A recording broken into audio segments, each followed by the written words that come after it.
Hello, this is Keith Kreischer, Executive Director of the IoT M2M Council, or IMC, and it's my pleasure to welcome you all to this webinar on over-the-air firmware updating, brought to you by the IMC. I certainly hope everyone joining us today is staying safe and well in these interesting times. We'll dive into our feature panel discussion in about 2 minutes. Again, the topic is over-the-air firmware updating and how to go about it to cut costs and improve security. And the panel will be moderated by our good friend, Matt Duke-Woolley of Beecham Research, one of the best-known analyst firms in the IoT sector. The panel will feature experts from Techship, Digi International, and Telit Cinterion. For the next 50 minutes or so, they'll each do brief presentations of about 5 minutes, followed by an open discussion, I should say. We also encourage our audience to join us next week for Embedded World North America. That's a new exhibition and conference to be held live at the Convention Center in Anaheim, California. We'll be doing conference sessions on site there and have organized an IoT pavilion at the event. If you're in the area, please join us for that. I'll pass things along here today to Matt in just 1 minute. But first, before we begin, I wanted to cover a few housekeeping items. This webcast is being streamed through your computer, so there is no dial-in number. For the best audio quality, please make sure your computer speakers or headset are turned on and the volume is up so you can hear the presenters. An on-demand version of the webcast will be available later today and can be accessed using the same audience link sent to you earlier. Also, materials from the presenters are available in the handouts section of the webinar interface. We encourage you and our audience to check that out. If you have any questions during the webcast, you can submit them through the Q&A box on the right side of your screen. The presenters may answer questions at the end of each session, but please feel free to ask questions at any time during the presentations. Rest assured that any unanswered questions will get responded to offline. I like to emphasize this. We keep records of your question associated with your registration, and we will get back to you during the session if time permits, and if not, then afterwards. For those of you that don't know the IMC, perhaps just a quick word of introduction. The IMC is the largest trade organization dedicated to the global IoT sector. Its membership is comprised of 28,000 rank-and-file adopter members who are individual enterprise users, product makers, and OEMs, and apps developers that actually deploy IoT solutions in the field. The IMC's board of governors includes 30 or so of the most influential IoT technology companies that provide solutions for connecting remote devices in the form of hardware, software, and connectivity. We encourage anybody attending today to check out our website, iotm2mcouncil.org.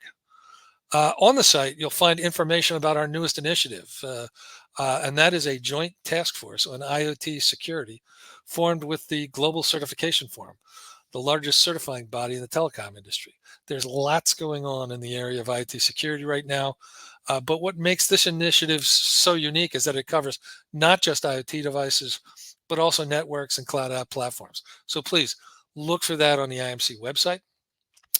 Moving on to today's session. The mission of the IMC is to accelerate the adoption of IoT technology for the public good. And we look at today's panel on OTA provisioning as exactly in keeping with that mission. So now it's my pleasure to introduce Matt Duke-Woolley from Beecham Research. Matt, good morning or good afternoon, as it were. Good morning. Yes, thank you for that introduction. So my name is Matthew Duke-Woolley, calling in from Beecham Research. We are a leading technology market research, analysis and consulting firm established in 1991. We have specialized in the development of the rapidly growing IoT market. And in that market, we have deep knowledge of the market dynamics at every level in the value chain, as well as IoT service and platforms, and also IoT security solutions. So welcome to our session on dependable over-the-air firmware updates. It's one of the most critical yet often underestimated aspects of connected device management. And today we'll be looking at over-the-air firmware updates from end to end, how it's designed into devices from the start, how large-scale update campaigns are orchestrated securely and efficiently, and how new regulations are shaping what dependable really means. Joined by three experts who will each bring a different perspective on the challenge. Those experts are Marco from Telit, John from Techship, and Bob from Digi International. And I'll hand you over to Marco to introduce himself. Thanks, Matt. Hello, everyone. Thanks for the expert, by the way. So it's a pleasure being on this panel. Even more happy to be here in good company with our trusted partner Techship and our longtime customer Digi International. So Marco Stracuzzi here. I'm part of the product management team at Telit Cinterion. For those of you that are not familiar with the company, Telit Cinterion has been in the IoT sector since more than 25 years. Back then, it was called, we used to call it M2M, machine to machine, rather than IoT. So the core business of the company has always been designing and manufacturing wireless communication modules, mainly long-range cellular modules across multiple cellular generations, from 2G back in the days to LTE and 5G today, but also short-range Wi-Fi and Bluetooth modules, as well as GPS, GNSS positioning receivers.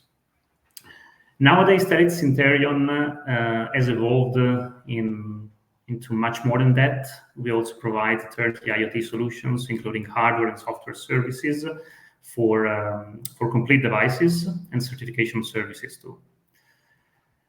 Since more than 10 years, we have also launched a cellular connectivity offering. So we operate as an MVNO, a mobile virtual network operator, with global SIM cards, eSIMs, and connectivity management platform. Last but not least, we have a cloud platform portfolio that is mainly targeting the IT/OT convergence in the factory automation space. This is to monitor and control various industrial machines in the shop floor. So with the combination of these products and services, we help customers deploying their IoT solutions across multiple vertical segments, from smart utility meters to home security panels, surveillance cameras, from remote patient monitoring wearables to telematics boxes, logistics asset trackers, vending machine, and then much, much more. Now, so what firmware over-the-air updates have to do with IoT solutions? If you are deploying an IoT solution, I like to say that firmware over-the-air is like a life jacket or an insurance, if you prefer. So you hope you will never use it, but it must be there just in case. So today we'll talk about FOTA firmware over the air from an end-to-end perspective. We'll talk about how it is made of two main parts, equally important, the client and the server. And then we'll also discuss some key requirements that each FOTA solution should have. So we'll talk about incremental firmware update. We'll talk about resilience to power failures. And of course, we cannot avoid talking about cybersecurity, also in this case from an end-to-end perspective. So looking forward to the discussion today, and back to you, Matt. Thank you, Marco. It's good to have you with us. So I'll introduce John from Techship now. Great. Can you guys hear me okay, I hope? It's great to be here. My name is John Alexander. I work with a great team at Techship. We have headquarters in Gothenburg, Sweden, and in Raleigh, North Carolina, in the U.S. So it's great to be here. Thanks for the intro, Marco, to your products and services. We enjoyed for years and years working with Telit. and they have a great portfolio. Techship, we are a distributor of cellular, Wi-Fi, Bluetooth, GNSS, embedded components. So anything to do with wireless or RF, any of those components that are going on to your PCB, we supply those. So we're really proud of our portfolio and our partners, and we make it our mission to get the right products at a great price at the right time to our customers around the world. We also have a number of services that are quite popular with our customers. Our customers are typically OEMs that are building their own IoT device, and we really focus on helping our customers integrate these products into their devices. That process can take months and months and months, and it's a lot of tedious work. And we don't just ship you the goods. We partner with your engineering teams to really make sure it's integrated properly. We have things like over-the-air updates accounted for, and that you are going to go to production and be successful. That's our mission.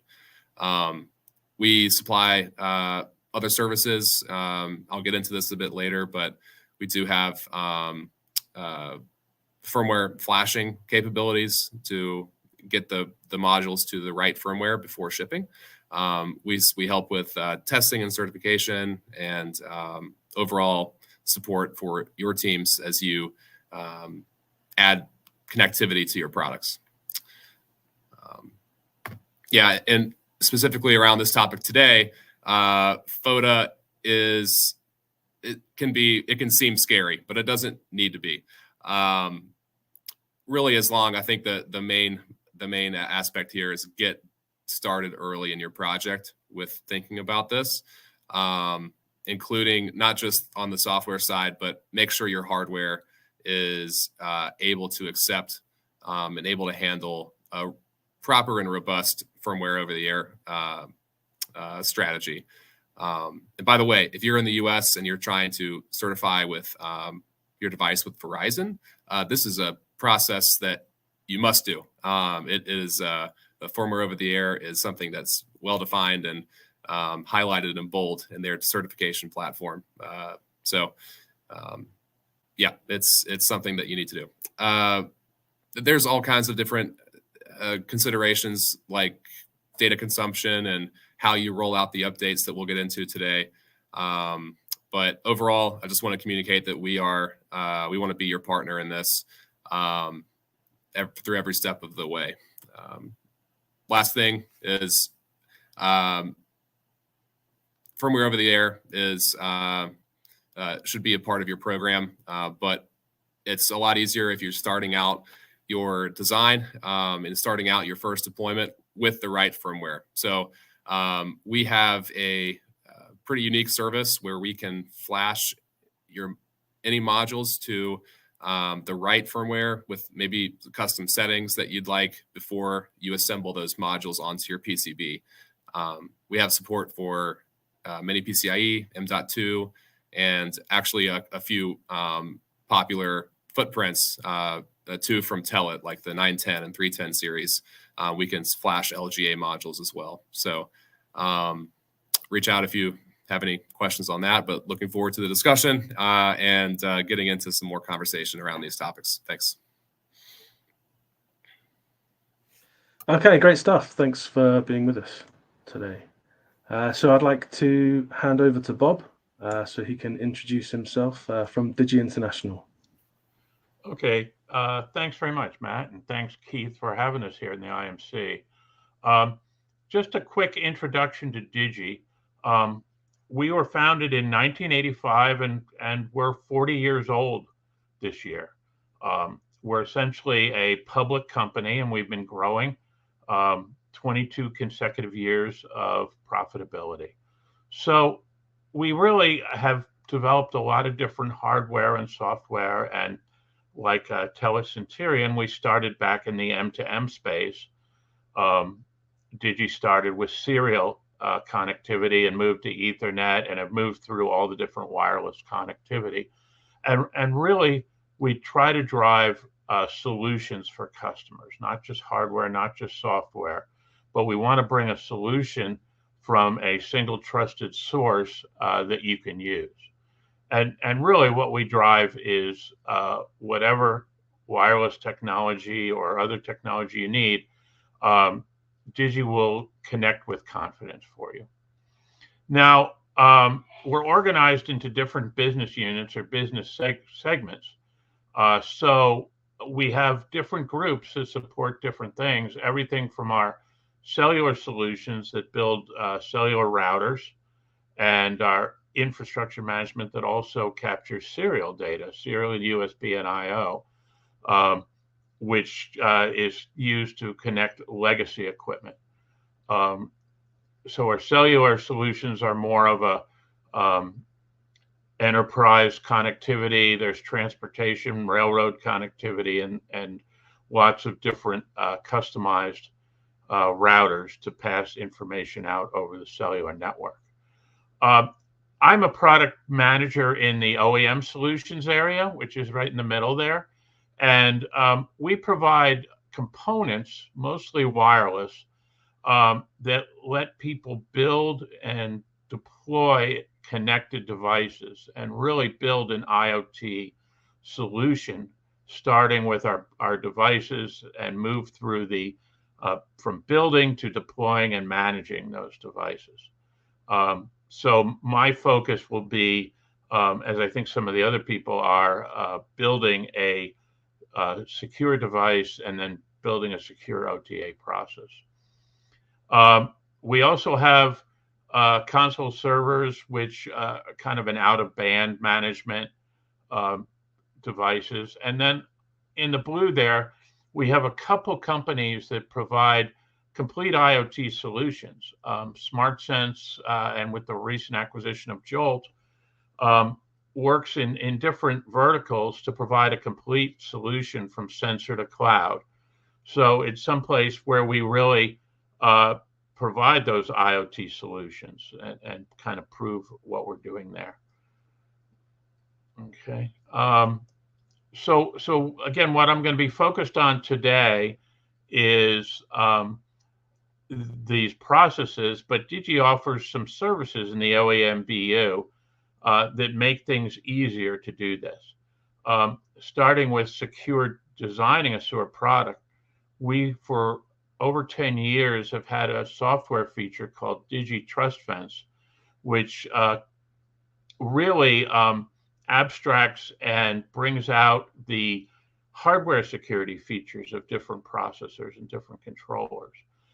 Implementing those is sometimes difficult, so we have a set of software solutions that let developers implement that very easily. And more recently, we've added cloud services and secure services that provide a infrastructure and mechanism not only for firmware OTA, but also for maintaining a security of a product throughout the life cycle during management. We'll get more into some of the details on these as we go through the presentation. But Matt, do you want to start with the Q&A portion of the event? Yeah, let's go ahead. We'll move on to the discussion. So first off, many organizations focus heavily on device side implementations, but Marco, what are the most overlooked challenges in scaling server side infrastructure for FOTA updates? And how can organizations maintain synchronization and visibility across tens of thousands of devices during a campaign? Yeah, so the device side is just half of the full FOTA solution. An end-to-end FOTA solution also need a client side, a server side, sorry. So the client is typically a software agent that is running in the edge device, either into a host processor or directly into the communication module. And this agent handles the download and the installation of the firmware to the device. But then there is the server side, which is as important as the client, as it allows to do bulk over-the-air campaigns across big fleets of devices in the field, and all of this from a central point of management. So a proper design of the server-side architecture for FOTA updates is highly recommended, especially when you're dealing with massive quantities of devices installed in the field that may need to be potentially upgraded. So the server must be scalable to handle the required number of updates. Updates could be scheduled over time and maybe also split across different geographical areas. And it is always, I think, best practice to leverage standard industry protocols for the client-server communication. For example, you can use HTTP or FTP mainstream protocols for the download of the firmware files from the cloud to the device. Or even there are more specialized IoT protocols like LIGO M2M, which is particularly optimized for resource-constrained IoT devices. Okay, thank you. John,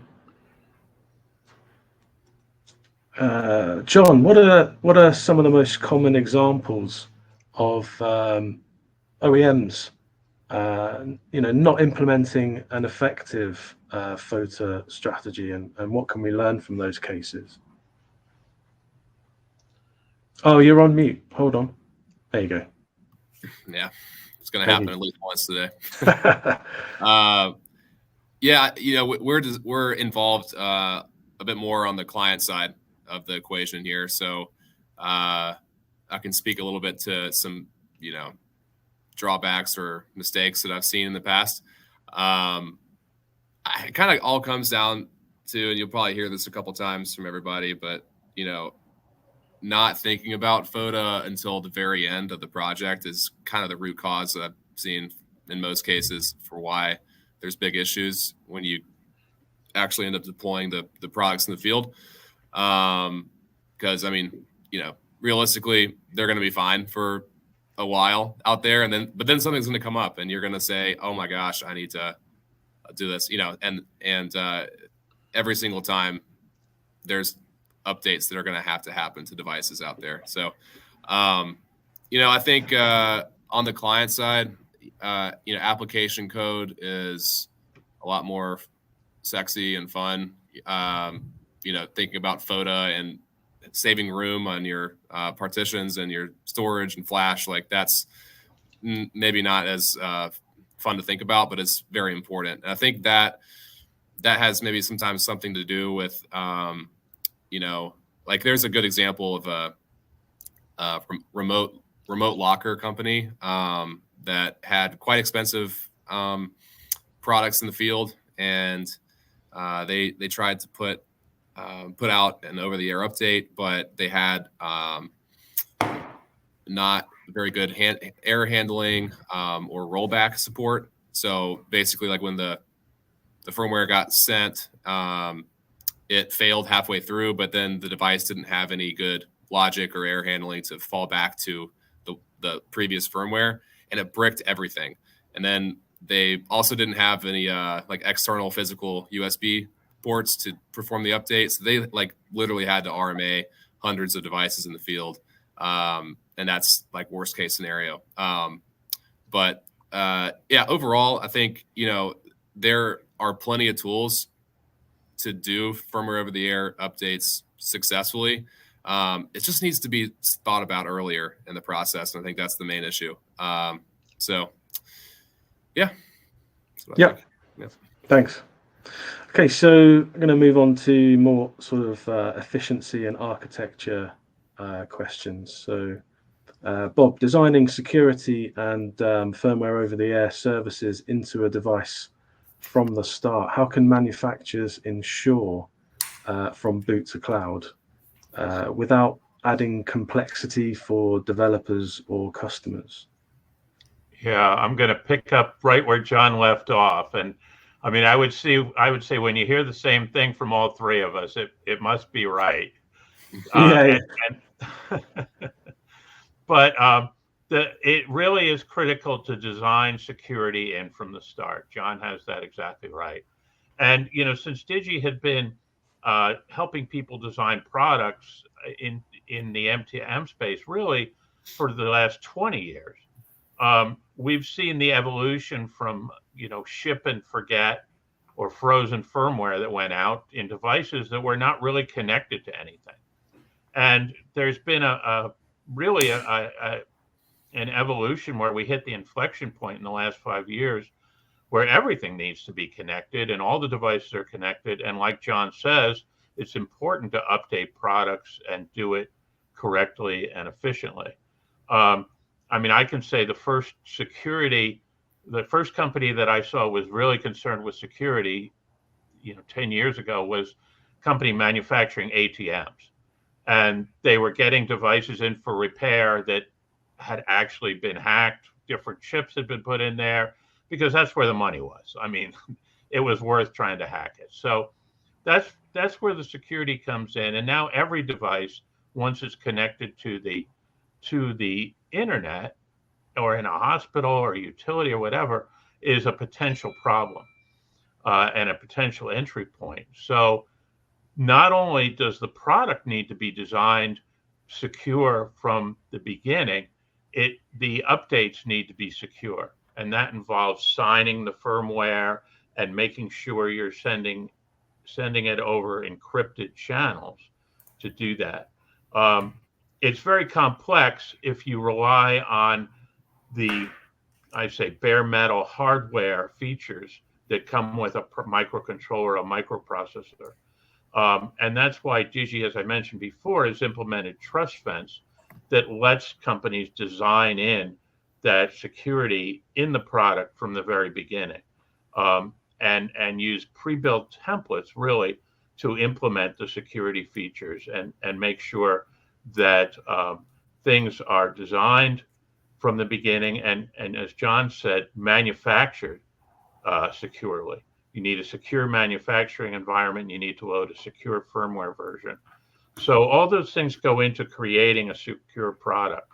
And it's just like John said, it's not something you can bolt onto your product at the end. It's too late. It's important to start from the beginning and design that in. Okay, thank you.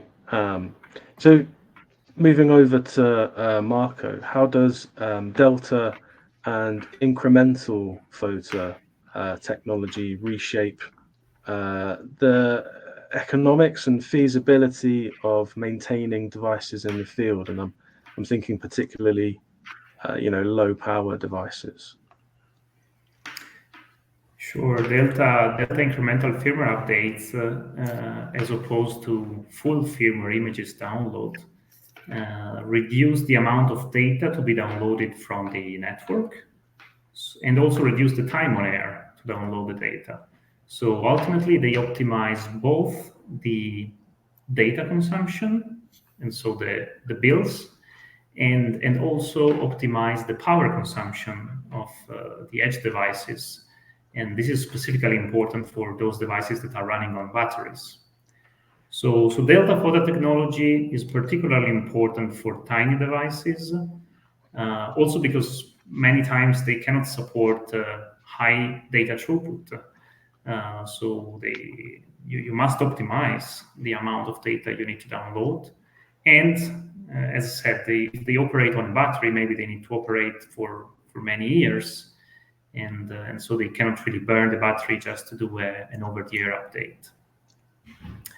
So incremental FOTA can save time, battery, data consumption.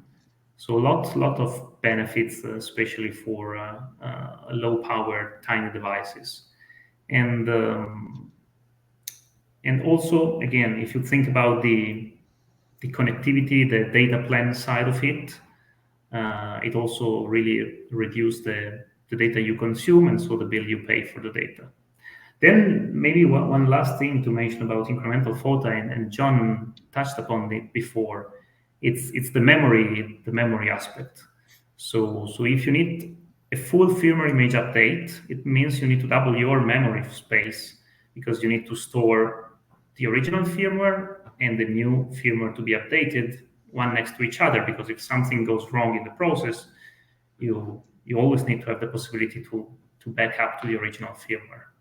If you move to Delta firmware update, then you don't need to double your memory capacity, which means an expensive hardware component, but you can reduce it to the minimum really you need to host a Delta file, which is much more efficient. Yeah, so just sort of touching on that point, it still uses, I'm assuming it still uses A/B partitioning, but with a smaller amount of memory, or how does that work? Yeah, exactly. You need to have separate partitions and handle them separately. But at the end of the day, the total capacity can be very much reduced. Yeah. Okay, thank you for that. So let's move on to resilience and alternative strategies. John, sometimes over-the-air updates aren't practical, either due to network constraints or device limitations. What options exist for when over-the-air updates aren't possible, and how can you plan that into a device lifecycle? I start out always have a firmware over-the-air update strategy. So I'll leave that here. But I'm going to go on a little bit of a sidetrack here, and I'm going to talk about a firmware on the ground service instead of firmware over the air for a second. But I'm just going to share a quick story of like something I've heard dozens of times. So let's say like an OEM engineering team, they choose a module, they integrate it into their device. All is good. Then they have maybe 3 or 6 more months of development. Maybe it's on the software side, or maybe it's on the mechanical design of the product. Like it's not ready for release yet. Then maybe another month or so of testing and certification, and basically by the time they're ready to go, maybe their purchasing team has been ahead of the game and they've been on top of the ball, and they brought in like the first 2 quarters worth of inventory need to their warehouse, and then okay, EU cybersecurity law comes down, or maybe a network operator has a new requirement or some bug fixes, and hey, there's a new firmware update. We should probably integrate that into our modules. So then there's like the question of, okay, well, because we have listened to Marco and Bob and John, and we have a good firmware update over the air platform, let's do this after we solder down the modules onto the boards. That would be one way of doing it. But I think OEMs, if the modules aren't on the board yet, there's another option, and that's just what I'm going to share here. Is to kind of highlight again our flashing service, that we can take those modules before they're mounted, update them, re-vacuum seal, repackage, ship them back to you, and then at least you're starting off on the firmware version you really want, and then of course in subsequent updates you just use your FOTA service. But I think it just kind of highlights, like, because I've seen that so many times, it highlights the frequency of the needs to provide patches or security updates, or it's happening. It's not happening once every 2 years. It's happening much more often than that, and it's nothing to do with. It's mostly to do with the network or the regulatory bodies or things like that. You just need to update it. So that's my plug there, but it happens more than you think. I'm going to introduce a question from the audience. So Simon Beninja experiences. He's asking about experiences with self-hosted solutions versus using something like Azure IoT Hub for the backend, and he's interested in looking at price, scalability, and robustness. I don't know if any of you have experience with Azure IoT Hub to sort of provide a contrast versus self-hosted solutions.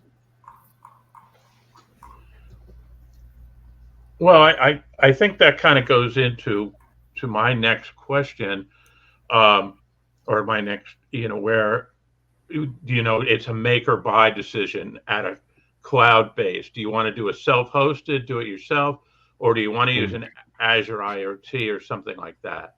And I think the answer in this space is almost always you want to use a tool. There's companies across the industry who have been building over-the-air tools dedicated specifically to IoT requirements and IoT devices. And in Digi's case, we've been working for about 10 or 15 years on a software platform called Digi Remote Manager. And it's tied directly to our products. So if you do start, even if you start with an Azure IoT, it's still a generic solution, and you've got to build out all the features that you need for that for your specific platform. And that's not to say you can't do it. It's just a make or buy decision, and using an off-the-shelf platform is going to give you more of the features. And a self-hosted, self-created solution won't bring all the features you need for firmware over the air.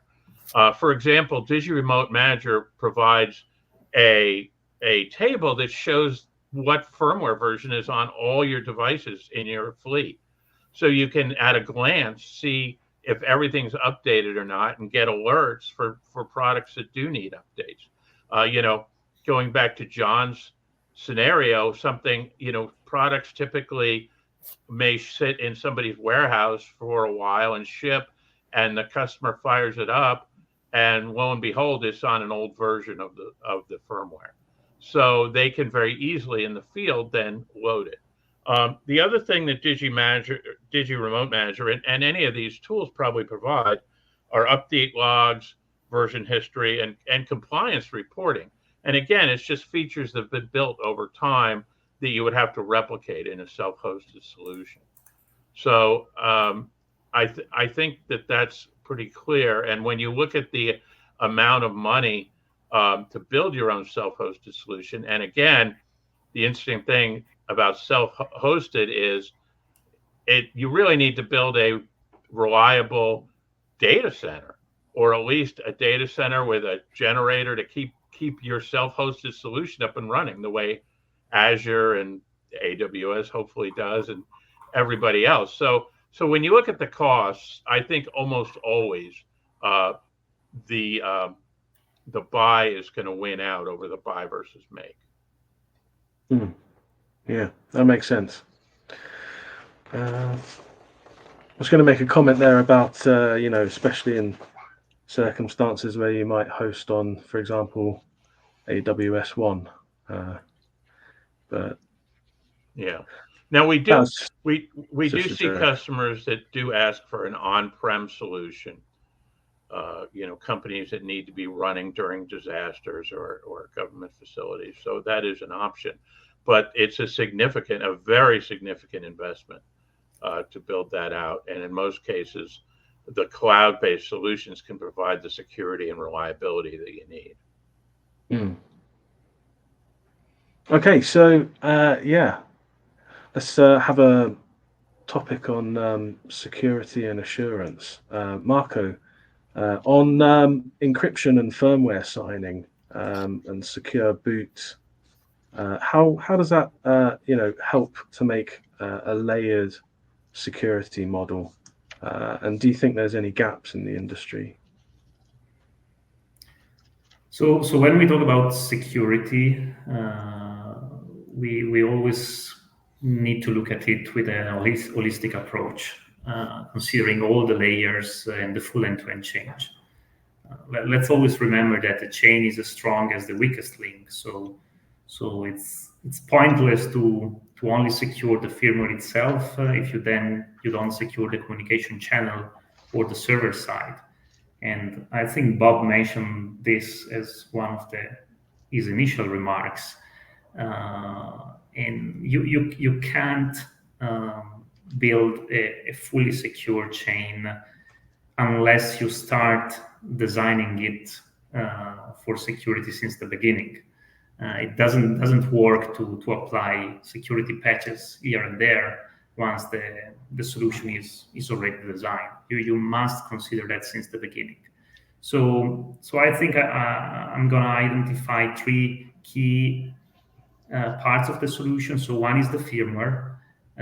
It's the first run, so it's the foundation of the chain of trust and the security of an IoT device. So the firmware must be signed. So this is about secure boot, which is preventing to load malicious software into the device. It's about anti-rollback mechanisms, so that will block the possibility to load the older and less secured version of the software.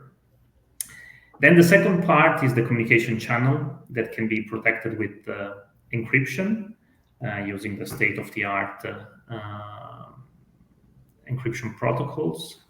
And finally, you need to secure the server side, so ensuring that you have a controlled access to the single pane of glass that can really control all the campaigns. And only once you get all these three elements secured, so the firmware itself, the communication channel, and the server side, then you have good confidence that the whole solution is secured. Okay, yeah, good stuff. I don't know if either Bob or John wanted to sort of come in and add any of your own, perspectives on that end-to-end security. Well, no, I think Marco. I think you might be. Oh. Yeah, Okay. yeah. Sorry. Yeah. It was muted. Kind of started halfway through your. Oh, okay. Yeah, no, I think Marco covered it really well, and again, the mechanisms are available in different packages to do that. It's just a question of getting it implemented and maintaining it. Yeah. So we have regulations like the EU Cyber Resilience Act, coming into pretty soon. When's that coming? Next year or? Mm-hmm. So Bob, how can OEMs maintain security and compliance, throughout a product's lifetime? And what are your thoughts on the EU CRA? Yeah. Well, first of all, I think the CRA and other regulations that follow are really driving firmware over the air. I mean, we've talked about firmware over the air for a long time. John, you make the good point of fixing problems in the field, and that was important. There was SneakerNet to do that, like you said, USB sticks and loading it. But the CRA is really requiring customers not only to ship a secure device, but maintain security throughout its life cycle, and fix problems in a timely manner.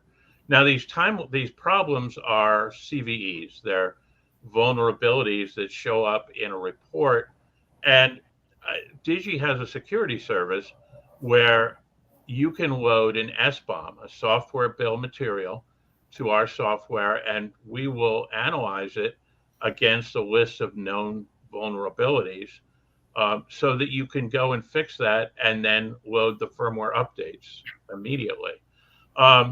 We see customers doing this at different cadences, 4 times a year, twice a year.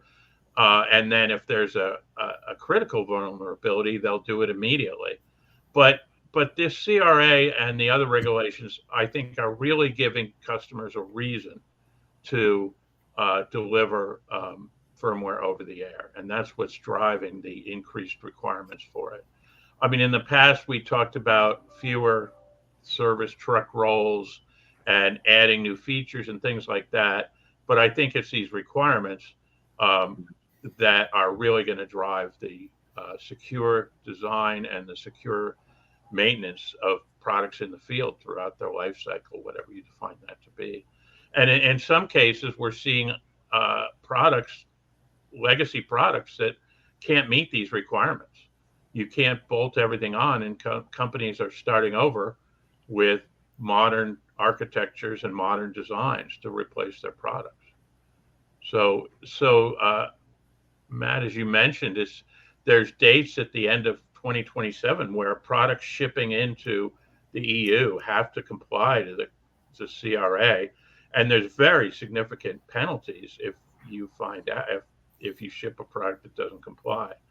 I've loaded a white paper in the handouts area that we developed that really details very extensively the CRA requirements and map that to specific software and hardware implementations that need to be done to meet that. We did that with NXP, and it's available here in the handouts. It's also available in different languages, French and German, Spanish, on the Digi and NXP website. So it's actually driving companies to come in and realize they need to maintain software bills of material, and they need to have firmware over the air updates to maintain that security. Thank you. It's really interesting. I just want to, see if John or Marco, if you've got some thoughts on the CRA, how it might impact businesses. I can put my 2 cents in, but Bob, yeah, I'm with you on that. It seems to be moving from a really high recommendation to, dare I say, a requirement. To have a good FOTA implementation in place. I think, the CRA's got a lot of implications, not just on firmware, but also, device certification for, CE Red and things like that. It's stepping up the requirements quite a bit, but I think it's all for good reasons. But I think for a lot of folks, it's going to be a big change from how they've been used to working for, the last 10, 15 years. Yeah. So, just because we did a security report last year, we described it as raising the minimum bar to sort of like an industry best practice. I think that's fair. Okay, let's move on. So in terms of life cycle and cost management, what are the biggest, John, what are the biggest operational cost factors in large scale over-the-air rollouts? I think the whole team here could probably chip in on this. I'll just talk about maybe one that comes to mind. I'm not sure if it's the biggest, sure, but it's your connectivity platform, your connectivity plans that you have with your network operator or your MVNO. If you're sending down like a 10 megabyte file to a 5G enhanced mobile broadband device that you have gigabit data plans on, it's like not going to move the needle, right? You're good. But if we're talking about a low power wide area network device like CAT-M or NB-IoT that's in a remote location that maybe you have optimized your data consumption to the point where maybe you have some penalties for going over whatever kind of data cap that you've agreed to with your network operator on a per device level. So sending down, a chunk, even if it's relatively small, a few megabytes of a Delta file, could be risky. So I guess what I want to say to that is sync up with your network operator when you plan to do this. It's everybody wants to have secure devices on their network. I think the network operators are going to want to work with you on that. For many cases, it's not going to be an issue, but for some cases with, low data rate type applications, it could be something to think about. We had like I was talking to a network operator a couple weeks ago, and he had an example of a meter manufacturer that had like thousands and thousands of endpoints kind of within a relatively small area in a city. And they blasted out a firmware for the air update to all of them all at the same time. And temporarily took down the network in the area. So that's like what you want to do. But, I think incrementally applying the update to your fleet, maybe start with like a 1%, trial run, to then growing that to the 10% of your fleet, and then maybe sending out the updates on over the course of a few days. It's a good idea instead of all at once. Absolutely. Yep. Yeah. Just to follow up on that, there's software services where you can build a digital twin of your network and really test firmware updates on simulated devices before you go and download the whole thing. We've recently implemented that, where you can create simulated devices, simulate network interruptions during firmware updates, simulate problems like that for training and things. So you're not experimenting with the production cellular network, but working with the digital twin first. Excellent. Yeah, this is a very important point. Whenever we talk about FOTA, I think extensive testing before deploying FOTA in the field it can really help preventing surprises, bad surprises. Because as usual, devil is in the details. You may figure out only testing some corner cases that you don't restore the parameters that you need to connect to the network after a FOTA update. And if that happens, you lose your device. It's not reachable anymore. So if you discover this kind of issues before deploying in the field, you can act accordingly. Otherwise, you're going to spend a lot of money just trying to recover from problems like this. And so yeah, I definitely recommend extensive testing, either through a digital twin or other tools. Also, the power cuts that may happen during the firmware update, they must be tested before deploying FOTA. So you must be sure that even if you have a power loss, then you can recover your process. The unit doesn't get bricked, and also possibly you don't start from scratch every time, but you start from where you left. So again, you don't consume too much energy and too much data. All these kind of aspects, it's much better to figure them out in a controlled testing environment than in the field. It's too late. Yeah, that's great. That does lead me into my next question, which was about, what can you do architecturally or strategically around power loss during a FOTA update? And that is directed to you, Marco. Yeah, as said, there are techniques to make sure that even in the event of power loss, the device doesn't get corrupted or brick. It just resumes where it left when the powers come back. So stop resume mechanism, ability to roll back to the original firmware in case something goes wrong, either with the power or with a new firmware file. So and the message here is really tools are there. It's just a matter of testing them and making sure they work well in the target final application. That's that's all I'd say about that. Yeah, thanks. Okay, so got a bit of a sort of question to pass around just to bring the session to a close. From real-world deployments, what are the most persistent challenges organizations face in firmware over-the-air adoption. And if any of you could bring some lessons that have proven most effective for reliability at scale, and I'll hand it over to Bob first. Okay, well, I'm gonna leave the technical aspects to the rest of the team. I'm going to talk about the people aspect. Who in the company manages these firmware over-the-air updates?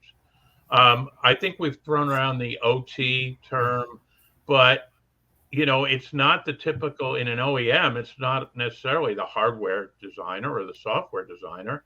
It's not the IT department, because they typically manage the systems, but not the devices of a company. So it might require establishing a new role or a new organization who maintains these over-the-air updates. And I think some of the resistance is when you talk to OEMs who are building products, and we say, oh, by the way, here's this cool OTA stuff, and here's this security monitoring, everything. And they say, oh man, I'm already busy. Who's going to do all this? So that's really the critical point, is setting up the organization to support the engineering design process. Yeah, thanks. John, if you've got any thoughts on that. I'm just going to maybe bring it back to something I hinted on earlier, but it's kind of amazing. Like if you have a certain amount of storage or space on the edge device, it's like it's just crazy how it always gets filled up. It doesn't matter how much it is. You could give the team like gigabytes of storage, and it's like they're gonna fill it up every single time. It's crazy. So if like you get to the end of your development project, and it's between this like cool feature that your team's developed, and then versus firmware over the air implementation, and making sure you have enough room for partitions and things. Man, it's a hard thing to try to like axe a good feature that they developed, right? So like the successful companies I've seen, what they do is like at the very beginning of the project, they determine like what's the partition size that I need, what are some other things that I need to make sure that the keys that to assign the firmware, all these things, like let's get that set. This is a line. This is the Rubicon. You're not going to cross this line. We're gonna section this off for field deployment security. All right, team, you can use the rest. Go for it. That works like so much better. So I would recommend any project management team or just the overall architect of the system, like block it off, man. Yeah. Excellent. Yeah, that seems appropriate. Marco, have you got any thoughts on? I'll just reiterate, it was real-world deployments and persistent challenges that organizations face. Yeah. So, by the way, I like the new job title that Bob just invented, the chief OTA officer, right? So you'll see it. You'll see some offers posted on LinkedIn after this panel. So joking aside, I agree also with John. There's no free lunch. So if you want new features to be rolled out in the future to your device in the field, if you must roll out new security features, because there are more and more regulations that are mandating to support new security features, all of these new features, whether they are fancy things or just security things, they will come with more memory occupation. So you need to plan for that in advance. You need to make room and have a buffer for your partitions, because for sure when you are going to update your device in the field, you're going to update them with bigger firmware size. You're not going to go smaller. You're going to go bigger because of new features, because of new security requirements. So it's important to plan in advance for that and reserve enough room in your partitions, as John was suggesting. Other than that, I think, what Go ahead, Bob. Yeah. Yeah, I was just going to add a point because we can't have a presentation without mentioning AI/ML, and it's the model right now for the edge AI is train in the cloud and deploy at the edge, and that's a firmware over-the-air update to provide new training models out as you new data. So it's going to be critical for that as well. Absolutely. So there is a question from the audience, which kind of touches on what we were just talking about. When the update grows beyond the partition size, what do you do? And I think just to sort of collect the thoughts together, it was along the lines of, cut. You have to cut something. It has to be, you only have a certain amount of real estate to work with. But I'll hand it over. I think Bob's got something to say on that. Well, my first job in embedded was a product that ran on an 8051 with 64 bytes of memory, and it was all assembly language. And that's exactly what we did. When you needed a new feature, you had to look through the features and say which one's going out. One out and one in. So I think that's important. I know Mateus was asking about what happens when you exceed the space. And I've seen customers create very complicated chunking applications that break it up and send it and here and there and everywhere. And I think that really gets really convoluted and it becomes brittle. So I think the point of the good news is that embedded memory is getting less expensive as we go, and you can never have enough.